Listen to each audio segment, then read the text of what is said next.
Welcome to the Let's Eat Grandma Career Warrior Podcast.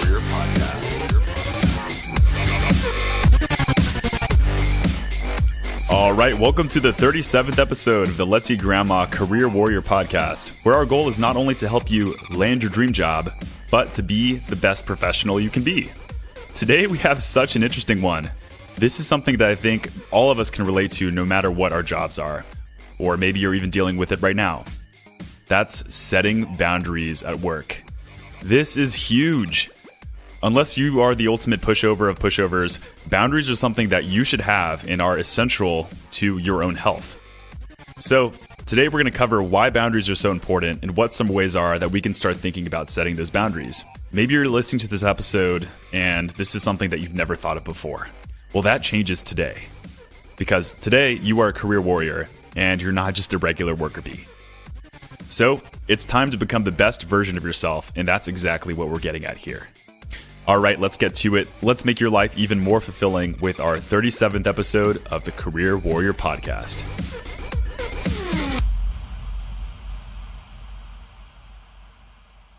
All right, let's clarify what boundaries are. What boundaries are we talking about? Are we talking about the borders in the United States? No, not those kind of boundaries. That's a little bit different. These boundaries we're talking about are personal boundaries, which are those limits and rules we set for ourselves within relationships. And since careers are highly relationship driven, this is incredibly important to understand. I like to start off all my episodes with like a relevant story to get the framework. And so once upon a time, this was actually the first job that I worked at kind of coming out of college. Just let me put it this way. I really wanted to impress. In fact, especially in New York City, there's kind of this mentality that you need to kind of work your butt off as hard as possible to the point to where you have no other time to do anything else. So here I was in this first position. So we had a manager, great guy. I'm sure he was great at what he did, except for what I'm about to say, which is he was not very good at communicating things to me and not the kindest guy ever, to be honest. So I was working in this position and I would just be kind of berated for the work that I did that didn't meet his standards. And that's totally fine. I could, I can take a critique. I can take people telling me, asking for improvement. I'm all for it. In fact, I do want to improve. But the way he was just doing it was over the top. I'm just telling you, like making me feel like I was not a good person for that job. And I know that's not what he meant. I just think he wasn't a very good communicator. But the way he was communicating it made me feel like I was just the worst employee ever. And I know I wasn't. Like I work really hard, but it was just, it was bad, guys. Let me tell you. On top, I was being asked essentially to, do one more task after I was done with my workday. And then that one task ended up being 2 tasks. And then that second task ended up being 3 tasks. And it ended up making me stay sometimes hours after the time that I intended on being at work. So ended up kind of waking up at 4:30 in the morning, being there at like 5:30, and sometimes not leaving until 6 or 7 p.m. So massive days. We're talking 12-hour days when the position certainly required 8 or 9. So what the heck? What do I do? What did I do at the time? This was a clear example of a boundary being violated. And that's exactly what we're going to go into today, whether it's those emotional boundaries, such as making somebody feel like crap or not worthy, so to speak, or boundaries like just sucking your time to where you can't possibly produce for yourself or anyone else for that matter. So boundaries also don't have to be with your direct supervisors. These can also be for people that report to you. Heck, it can even be for clients if you are a business owner. And I really kind of want to make the focus specifically on the work environment here. All right, so why are boundaries so important? Why is having a boundary or having boundaries in your life so darn important? Well, clear-cut answer, not having them sucks. A lack of boundaries will truly disrupt your opportunity to produce results in the short term and diminish your overall stamina in the long run, and possibly even your personal health, mental health specifically. So let's give an example. Let's say that you are Let's say a Wi-Fi network at home. Okay. What happens when that Wi-Fi network you have has too many devices connected to it? That's right. Everything slows down, like a lot sometimes. That Wi-Fi network that is normally so good and normally just fine at helping you get your valuable information now is significantly slower than it was before. All right, now what happens when some of those people decide to go on Netflix and stream the latest episodes of who knows what? Everybody loses. That's right. That network is going to be at the speed of molasses, let's be honest. And then all of a sudden, you start to hear audible grunts, groans, and even screams of frustrated people who just need to check their email. I would venture to say that we need to start thinking more logically here and recognize that, like that wireless network, we all have limited bandwidth. And if you already knew that in the back of your head, it's time to stop being in denial, and it's actually time to start making some changes, guys. When we run into the Wi-Fi issue, well, the solution's pretty simple, right? We set a password on our Wi-Fi routers so not everyone can tap into these resources. And we change that password occasionally if we really want to go the extra mile. But how are you any different? Guys, we need to realize that the energy, gifts, time, and potential that you have is not this nebulous thing for you to give out all willy-nilly. No, these resources are limited, and you need to be sure to control where those resources are going and control the flow of those resources. Sounds kind of weird, right? We're talking about your energy here, but bear with me. We are so concrete with our money, but not with our time. So imagine if I kept asking you for $5, and then another $5, and then another $5. Wouldn't you think that there would be a breaking point to where it would be pretty easy to say, all right, buddy, I have no more money to give you, otherwise I'm going to be living in my parents' basement again. Why is our time and energy so different, and why are we afraid to ration those things out? Listen, I know some of you people pleasers, like me, are worried about this. I know the argument that if I do set boundaries, then people are going to be so upset with me, or like if I don't give them what I asked for. But you got to be bigger than that. You got to think bigger than that. If you really feel like you're being stretched thin by somebody's requests, or even the way that people treat you, you're not going to be the best version of yourself. And then after that, you're not going to give them or give your team the optimum performance that they deserve. Then those people might even get more upset with you if you're not producing results. Guys, it's an optimization problem. Think about your car. Think about that last time that engine maintenance light came on, and you knew it was probably your oil and your oil needed to be checked. Yeah, you could keep going in that car. Yeah, you can probably keep going for thousands and thousands of miles and your car would still be fine, so to speak.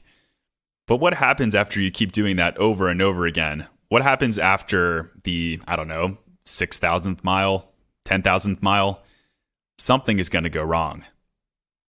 So sure, yeah, you're still going to run, but at what cost? What happens when those problems start to accumulate because you are putting way too much stress on your engine? You guys see where I'm getting at here? Like the metaphor? Okay, good. Setting boundaries gives us the opportunity to change that. And heck, someone might even respect you even more when you have the confidence to say something. It's not easy, I get it. This is probably one of the toughest things that you have to deal with as a professional, especially working with some hard-headed people. That's why we're going to go into our next section, which is going to deal with how to specifically deal with that, how to set boundaries. Are you ready? Then fasten your seatbelts and let's ride. Step 1 is to define what your boundaries are. What are those boundaries? This is where it all begins, and this is where most people have gone wrong. You may have a general sense that some boundaries of yours are being violated, but you can't really pinpoint what it is that's bothering you. You can't pinpoint maybe where the problem is coming from. This is where I would tell you to find some time to sit down in a chair when you have some peace and quiet and draw some of these things out. Or even better, carry a notebook around whenever you feel like a boundary is being violated, then journal it out. Write it down, guys, physically on a piece of paper. Don't even, all right, well, you can type it on your iPhones. That works too. But really the point is you want to be as specific as possible, and this is going to help you tremendously.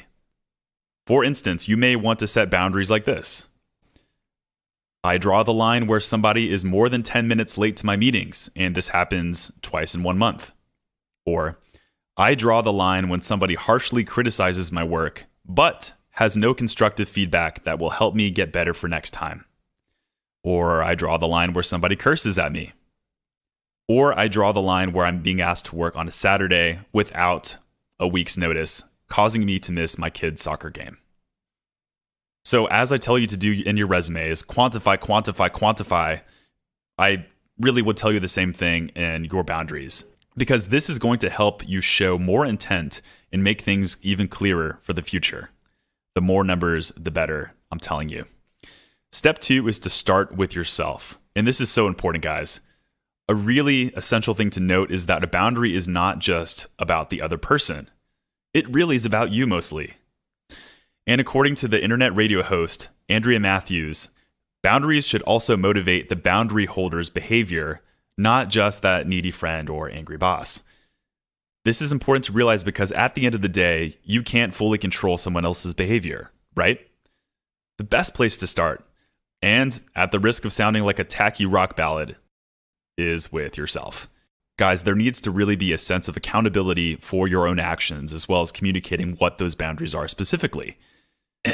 For instance, I can tell you that I need you to stop calling me about 12 times a day, but I need to make sure that I'm not also picking up the phone every time, or I'm calling you 12 times a day. I need to lead by example, really. Ask yourself, what are the behaviors and routines that I need to alter in order to facilitate better boundaries? I'll give you guys an example. So quite recently, our business has really, let's say gotten busy. And over the last few months, the rate of phone calls that we have been receiving has increased more and more and more. And believe me, I love answering phone calls and I like the concept of helping people and connecting them one-on-one. However, I had been completely stretched out thin and not able to take care of current customers, or I would say to be able to produce initiatives for our business. So at that time, we had actually listed our phone number on our website, which is where a lot of the people were getting to call in. And, when I'm not responding, this also is not good for these people because they're calling and they're just getting no response. And that's even worse than if I were not to list the number in the first place. So what do you think I did? Decided to take the phone number off. But there was a solution that came with that as well. What we decided to do, instead of straight list our phone number, which connected to me or my smaller team of individuals, is we decided to put a link from Calendly, which is a really amazing scheduling application. So instead of people calling in, what we were able to do is find out in advance whether these people were going to talk to us or not, and they would actually get put on our calendars.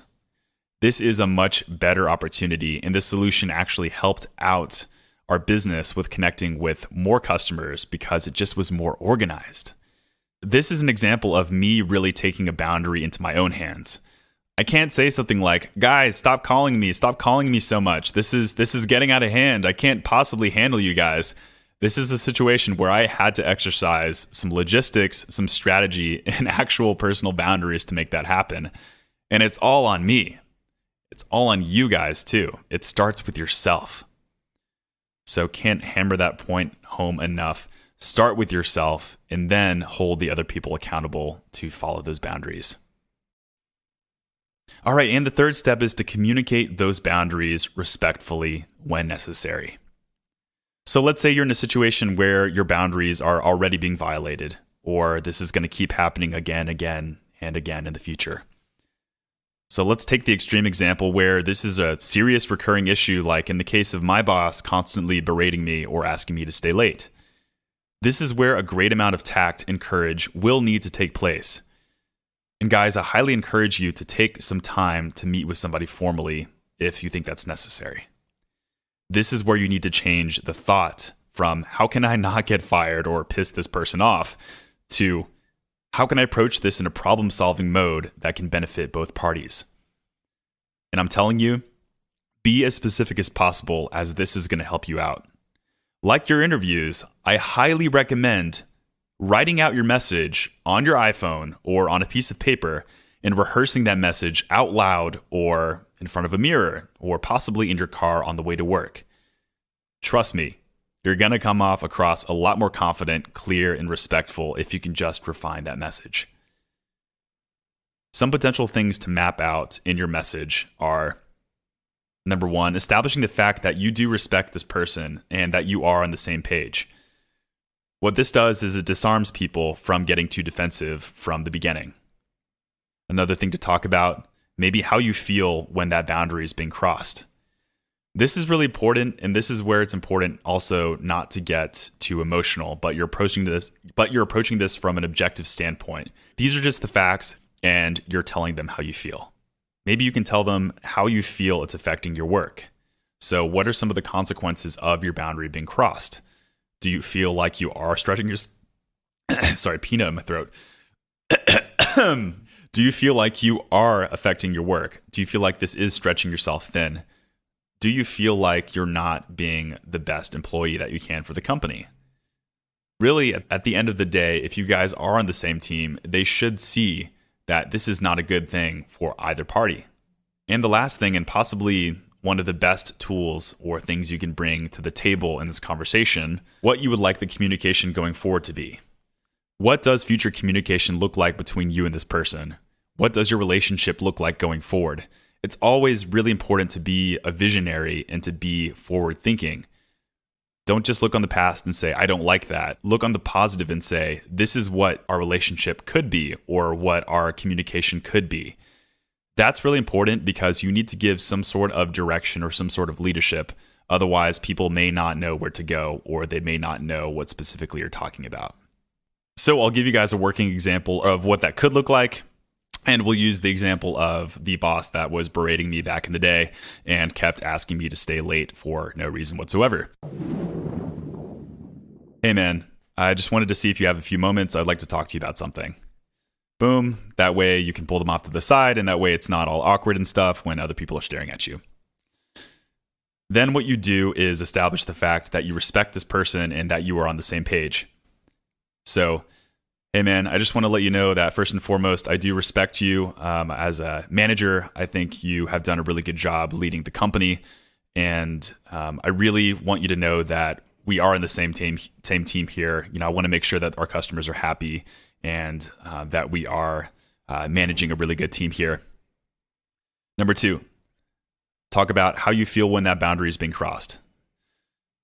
All right, so quite recently, I have personally felt, I'd say, berated, and I don't feel good whenever that happens. In fact, yesterday on the floor, when you said that I was doing a bad job, and you said it harshly in front of the people who I directly manage, I also felt strongly demotivated, and I felt like I was losing some respect from the people who I was managing.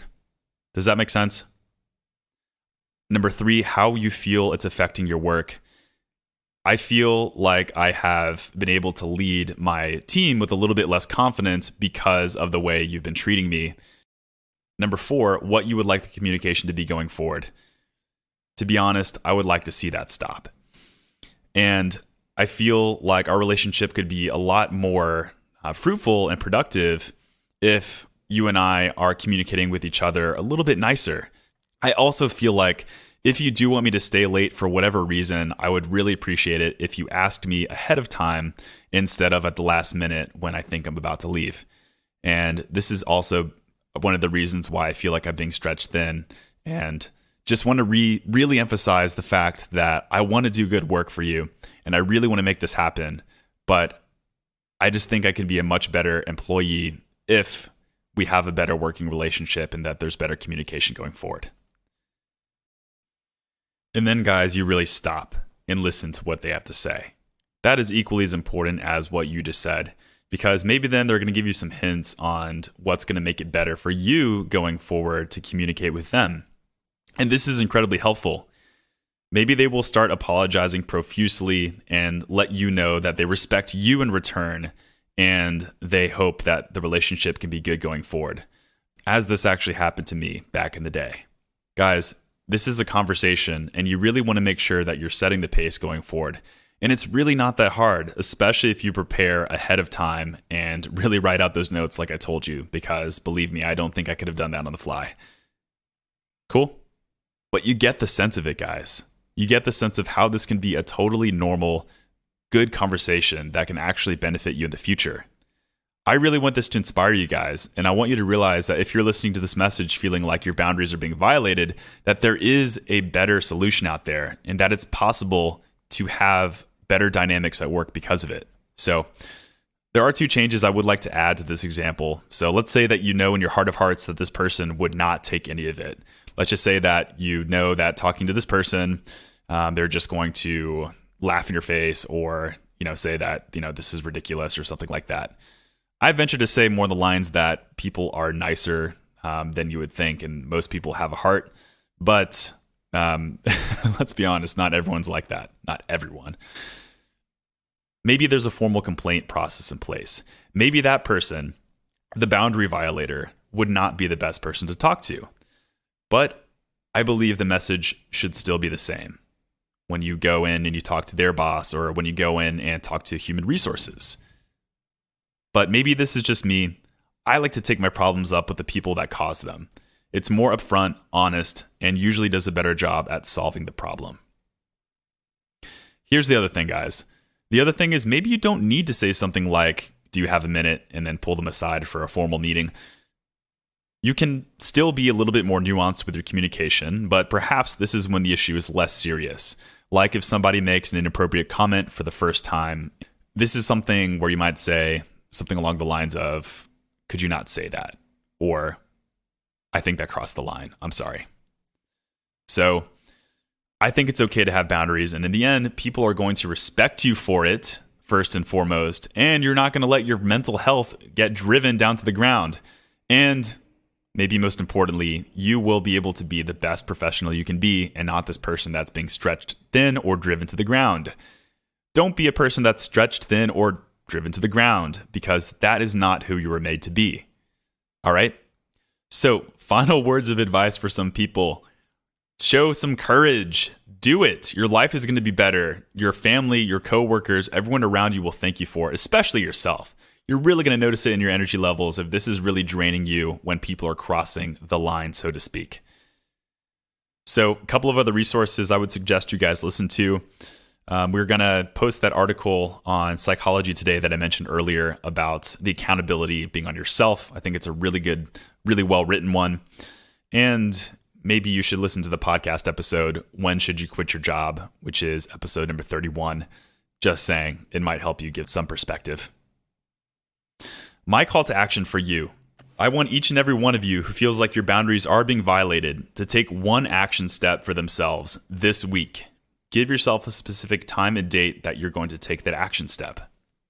Then I want you to write into projects@letseatgrandma.com and let me know what you did to alleviate your problem.